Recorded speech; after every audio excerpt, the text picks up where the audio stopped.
Miss Nita and I teach middle school science. Today we have invited grade 11 to view our simple machines. We're working on a unit with simple machines. Grade 11 is also studying physics in high school, so we've invited them to come judge our creations. And hopefully our grade 8s will learn from our grade 11.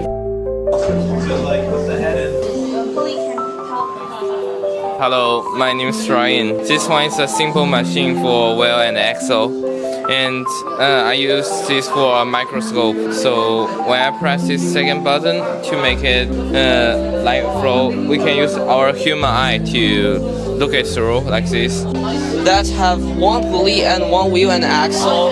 Actually, it works like this to deliver things on the cart and moving. This is a pulley that I made. So this, when you spin this part, the rope takes the two wheels and then they spin all together. So we use a lot of pulley in life for pulling heavy objects and using less force required.